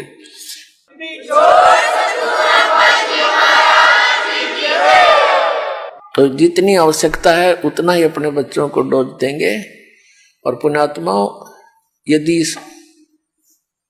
जिसमें पूरा विश्व इस सत भक्ति को स्वीकार करके और अपने अपने घरों में ये पांचों यज्ञ किया करेगा।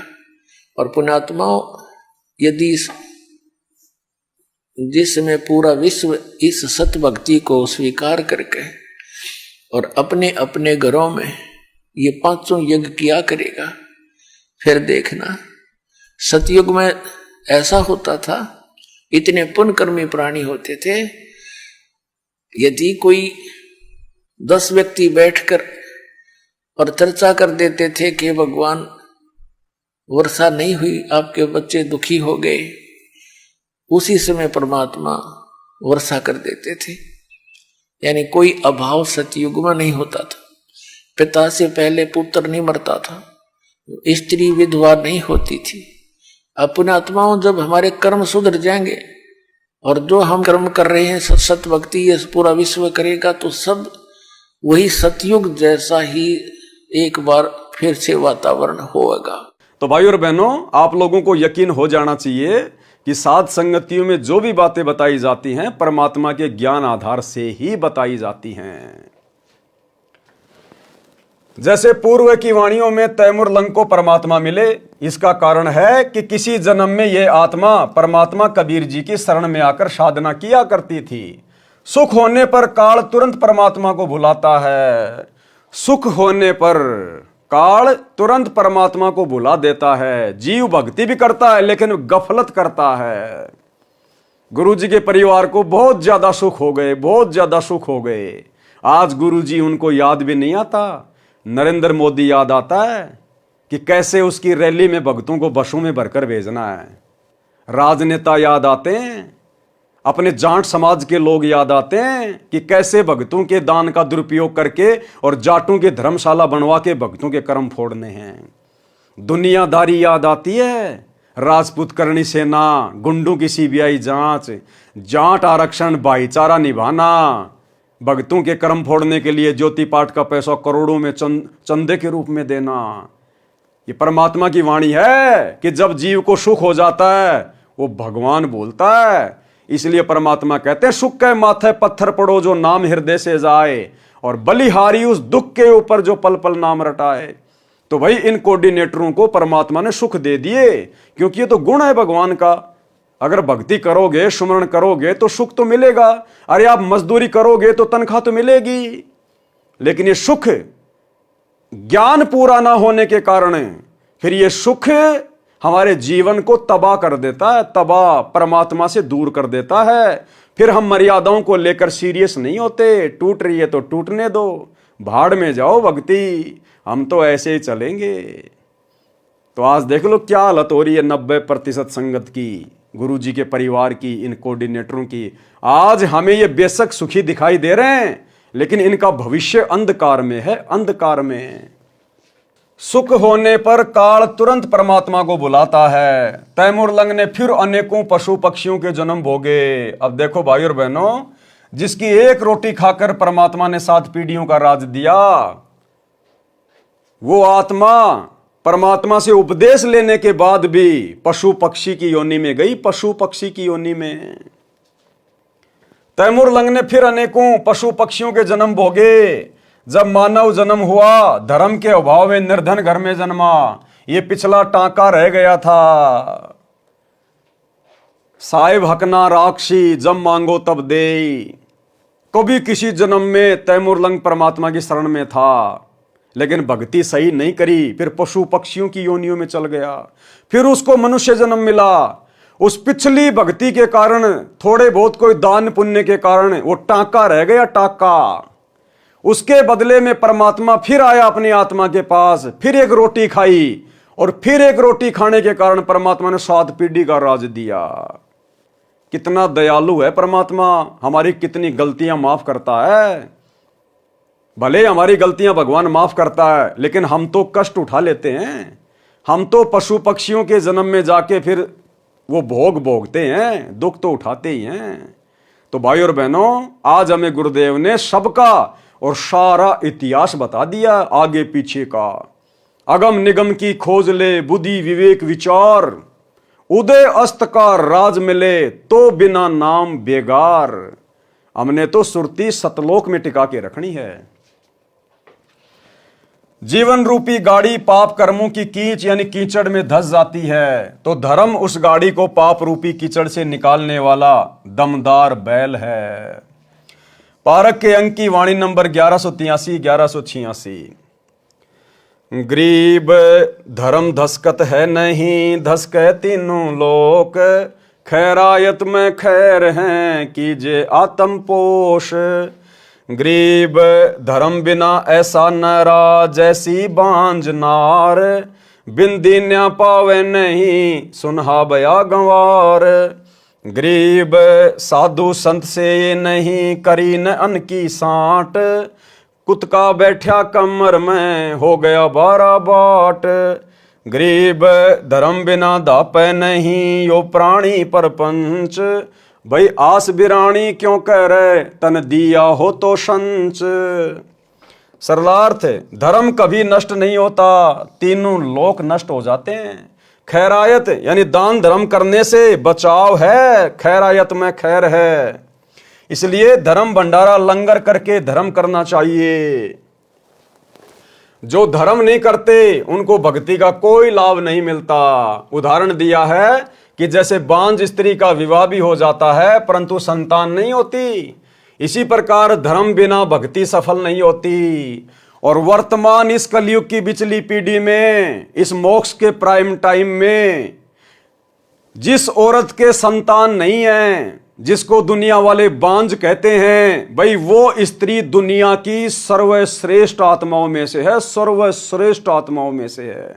उसके समान भाग्यवान स्त्री धरती पर कोई नहीं है। अगर उसको ज्ञान हो और सतगुरु की शरण प्राप्त हो, और यदि वो मर्यादा में रह के भक्ति पर लग जाए, उस स्त्री से बढ़कर भाग्यवान स्त्री ब्रह्मा विष्णु महेश के घर में भी नहीं है।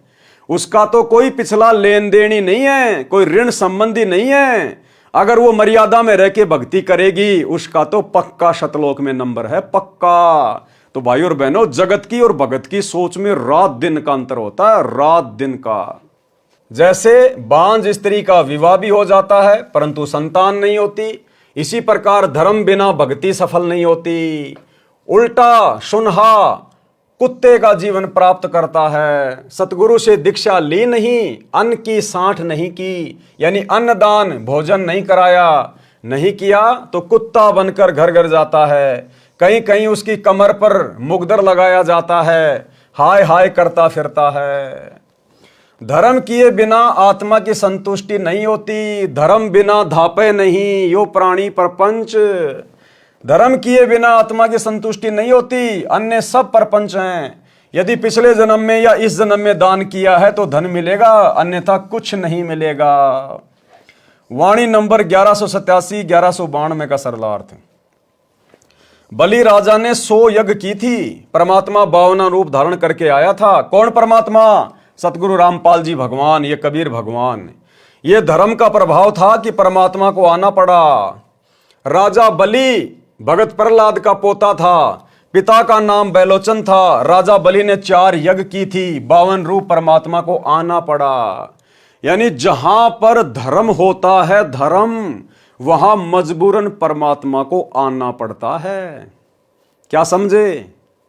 वर्तमान में सबसे बड़ा धर्म कहां हो रहा है, कौन कर रहा है? अपने गुरु को इष्ट मानकर गीता अध्याय 3 श्लोक 13 के अनुसार घर घर भोग कौन लगा रहा है? अरे राजा बलि ने यज्ञ तो किया था, भंडारा ही तो किया था।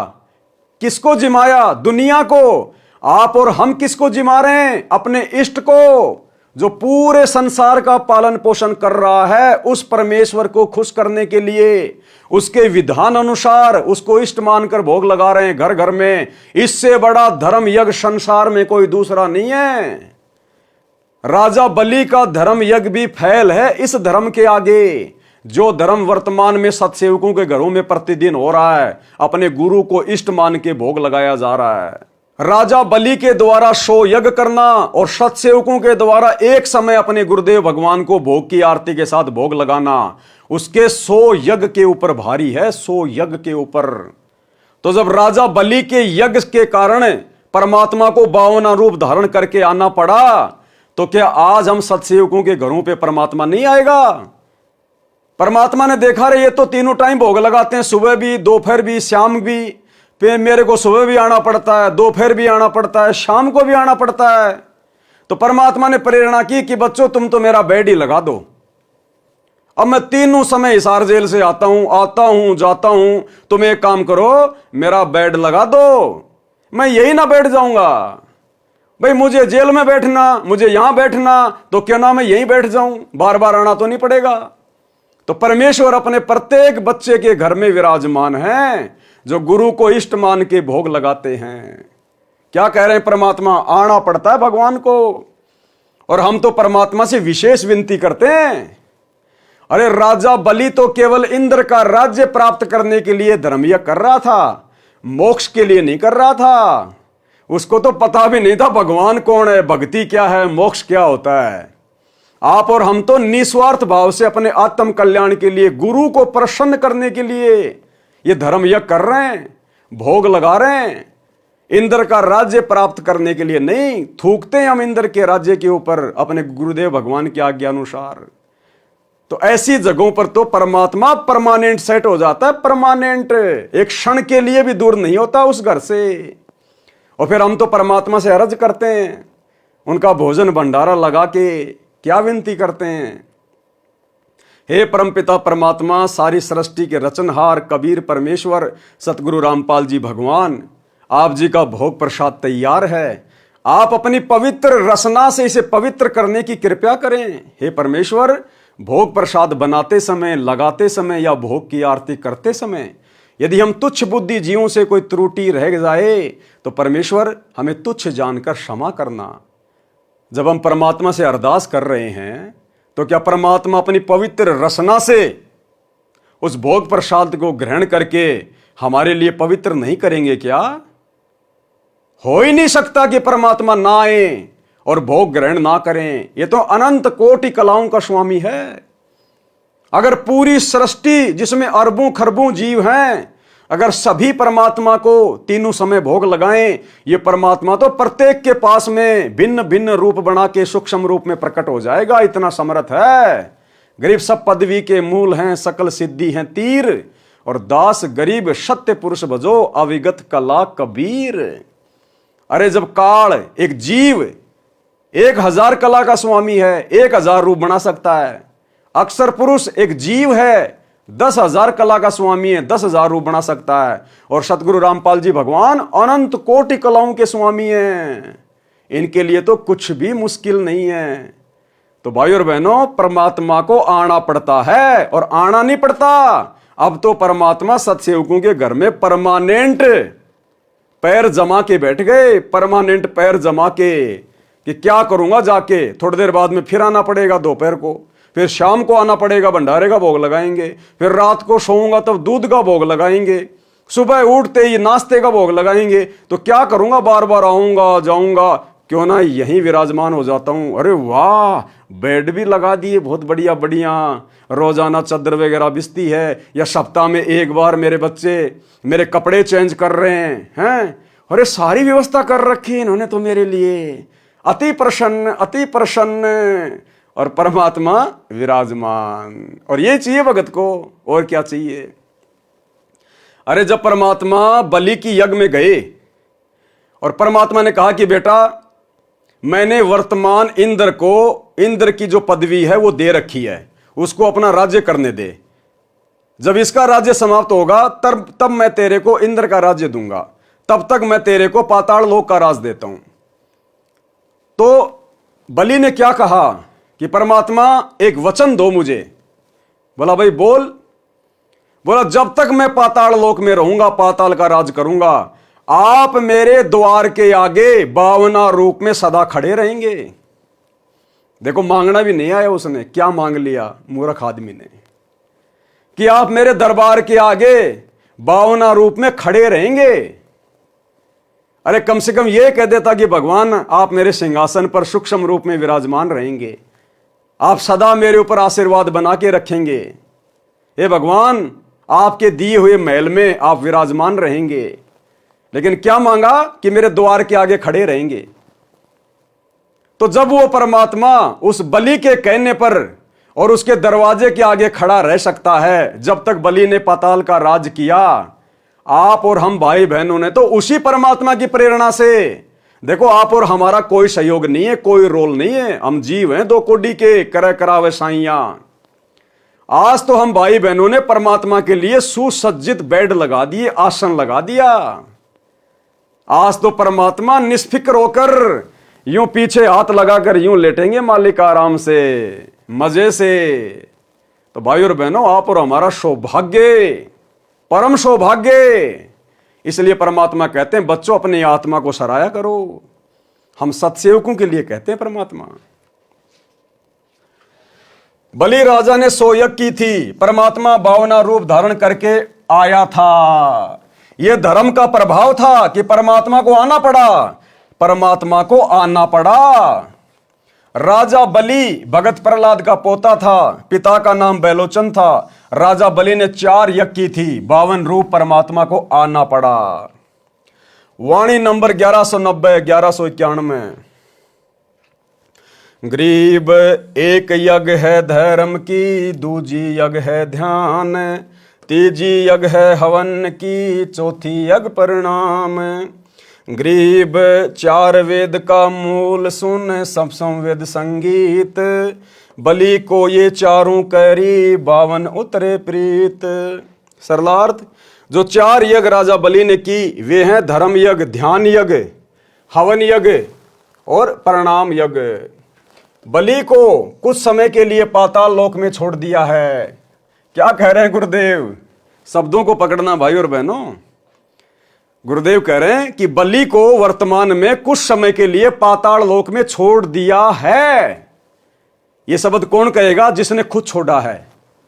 लिख कौन रहे हैं? गुरुदेव भगवान। क्या कह रहे हैं? शब्दों को पकड़ना। बलि को कुछ समय के लिए पाताल लोक में छोड़ दिया है। अगर छोड़ने वाला कोई और होता तो यह लिखते कि बलि को कुछ समय के लिए पाताल लोक में छोड़ दिया था।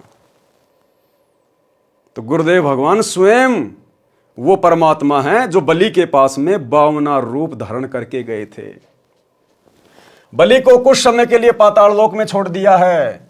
वह वर्तमान इंद्र के शासन काल को पूरा होने के बाद इंद्र की गद्दी पर बैठकर स्वर्ग का राज करेगा। इतना अमर किया है बलि को। और उसके बाद क्या होगा? उसके बाद फिर 84 लाख योनियों में गधा, कुत्ता, शुअर बनेगा।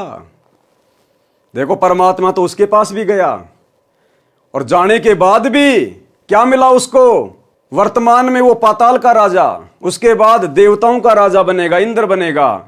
और इंद्र की योनि कहां से शुरू होती है? गधे से। तो आप और हम कितनी पुण्य आत्मा है उस परमात्मा की। इसलिए गुरुजी कहते हैं बच्चों अपने भाग्य को सराहो कि तुम फाइनल स्टेज पे आ गए। तुम्हारा कुछ भी लेन देन बाकी नहीं है यहां, कुछ भी। और वर्तमान का जो भी थोड़ा बहुत है वो इस भक्ति से परमात्मा काट देगा। तुम्हारा तो अगला कदम शतलोक में है, अगर दृढ़ होकर भक्ति पर टिके रहे तो। बलि को कुछ समय के लिए पाताल लोक में छोड़ दिया है। वह वर्तमान इंद्र के शासन काल को पूरा होने के बाद इंद्र की गद्दी पर बैठकर स्वर्ग का राज करेगा। बस इतना अमर किया है बलि को। दान करने से मानव शरीर भी मिलता है। उसको मिलता है जो गुरु बनाकर धर्म करता है, यज्ञ करता है। एक बार दुर्भिक्ष गिरा था, यानी अकाल गिरा था। एक धर्मात्मा ने प्रतिदिन 1 आंजला यानी 1 मुट्ठी चनों की बाखड़ी बनाकर प्रत्येक व्यक्ति को बांटता था। वह सेठ उसके धर्म के कारण कई बार चक्रवर्ती राजा बना। एक भयंकर अकाल पड़ा था और एक सेठ था, उसने बाकड़ी होती है जैसे गेहूं होता है, गेहूं को पानी में गर्म किया जाता है बहुत ज्यादा, वो फूल जाती है, नरम हो जाती है, उसको बाकड़ी कहते हैं। उसमें कुछ मीठा वाठा मिला के लोगों को बांट दिया जाता था। जब हम पहले छोटे छोटे थे और जब किसी के घर में कोई रिश्तेदार आता था तो उसके गीत गुआए जाते थे। जब वो शाम को खाना खाता था तो गांव की औरतें इकट्ठा होकर गीत गाती थी। और गीत गाने के बाद में फिर क्या मिलता था सबको? 1-1 मुट्ठी बाकड़ी की। वो खाया करते थे हम लोग। उस बाकड़ी के चक्कर में दास उस 1 मुट्ठी बाकड़ी के चक्कर में और रात के 10 बजे तक अपनी माता जी की गोद में बैठा रहता था। कब बाकड़ी मिलेगी, कब ये गीत समाप्त होंगे। तो चाहे वो चने उबालो चाहे गेहूं उबालो, उसको कहते हैं बाकड़ी। तो उस सेठ ने जो बाकड़ियां बांटी थी उस अकाल के समय में, उसके बाद उसके प्रतिफल में, बस इतने से दान धर्म के प्रतिफल में कई बार पूरी पृथ्वी का राजा बना, चक्रवर्ती। देखो, दान धर्म तो बहुत सारे लोग करते हैं, लेकिन उसने विशेष परिस्थिति में वो बाकड़ियां बंटवाई थी जिस समय लोग भूखे मर रहे थे, जिस समय लोगों को उसके भोजन की अति आवश्यकता थी। तो ऐसी परिस्थितियों में किया गया दान धर्म विशेष लाभ देता है। वाणी नंबर 1194 से 1195। गरीब नाम सरीखा दान है, दान सरीखा नाम, सुन ही को भोजन दिया, तीनों छिके बलिजाम। गरीब बुढ़िया और बाजीद जी, सुन ही के आनंद, रोटी चारू मुक्ति है, कटे गले के फंद। सरलार्थ, एक समय बाजीद राजा राज्य घर त्याग कर जंगल में साधना कर रहे थे। एक कुतिया ने 8 बच्चों को जन्म दिया। उसको बहुत भूख लगी थी। एक बुढ़िया अपनी 4 रोटी कपड़े में बांधकर खेत में काम के लिए जा रही थी। बाजिद ने कहा, माई इस कुतिया को 1 रोटी डाल दो, ये भूख से मरने वाली है, साथ में 8 बच्चे और मरेंगे। बुढ़िया चतुर थी, उसने कहा मेरे खून पसीने की कमाई है, ये कैसे दे दूं। संत ने कहा कैसे रोटी डालोगी? बुढ़िया ने कहा आप अपनी भक्ति का चौथा भाग मुझे दे दो, यानी संकल्प कर दो, मैं रोटी डाल दूंगी। संत ने अपनी साधना का 1/4 भाग संकल्प कर बुढ़िया को दे दिया। ये गलती वर्तमान में आप और हम भगत भाई बहनों ने नहीं करनी है। हमने अपनी भक्ति का एक अंश भी किसी को दान नहीं करना, चाहे कोई भूख से मर रहा तो मरने दे। भगवान आया धरती पे, भगवान का रास्ता बता दे, भक्ति कर, अपना आत्म कल्याण करवा। हाँ, नॉर्मल तरीके से हमारे कोई घर पे आता है, इज्जत करो, भोजन खिलाओ। रास्ते में आपको कोई भूखा व्यक्ति मिल जाता है, भूखा है, उससे पूछो, वो कहे हाँ भाई मुझे भूख लग रही है, कहीं भी रोटी लेके उसको खिला दो, कोई फल फ्रूट खिला दो, कोई बिस्कुट वगैरह उसको जो है वो खिला दो। लेकिन हमने अपनी भक्ति का 1% भी अंश किसी को दान नहीं करना। अगर ऐसा कोई छलबल हमारे साथ में काल प्रेरणा से कोई करे तो, कोई मर रहा तो मरने दो, हमने राजा जनक जैसी गलती नहीं करनी। परमात्मा कहते हैं दया बिना दरवेश कसाई। दरवेश यानी साधु, जिसके मन में दया नहीं है, जिसके हृदय में दया नहीं है, वो भगत भी कसाई के समान है। लेकिन भाई और बहनों, हमने ऐसी दया भी नहीं दिखानी जिसके दिखाने से हमारी भक्ति नष्ट हो जाए। कलयुग की पिछली पीढ़ी है, ज्ञान को आधार बनाना पड़ेगा। बुढ़िया ने 1 रोटी कुतिया को डाल दी, फिर भी कुत्ती भूखी थी। करते करते 4 रोटी कुतिया को डाल दी और संत बाजीत जी ने अपनी सर्व भक्ति कमाई उस बुढ़िया को संकल्प कर दी, जिससे कुतिया तथा उसके बच्चों का जीवन बचा। रोटी देने से माई को भक्ति की कमाई प्राप्त हुई और बाजिद की भक्ति पुण्यहीन हो गया, परंतु कुतिया और उसके बच्चों को जीवन दान देने के कारण स्वर्ग प्राप्ति हुई। फिर स्वर्ग से कहां जाएगा? उसी काल के जाल में। गरीब राजा की बांदी होती, रोटी देत हमेश, चक्कर भये हैं दहु दिशा, जीते जंग नरेश। सरलार्थ, एक राजा की बांदी यानी नौकरानी धार्मिक थी। वो प्रतिदिन गरीबों को रोटी बांटती थी।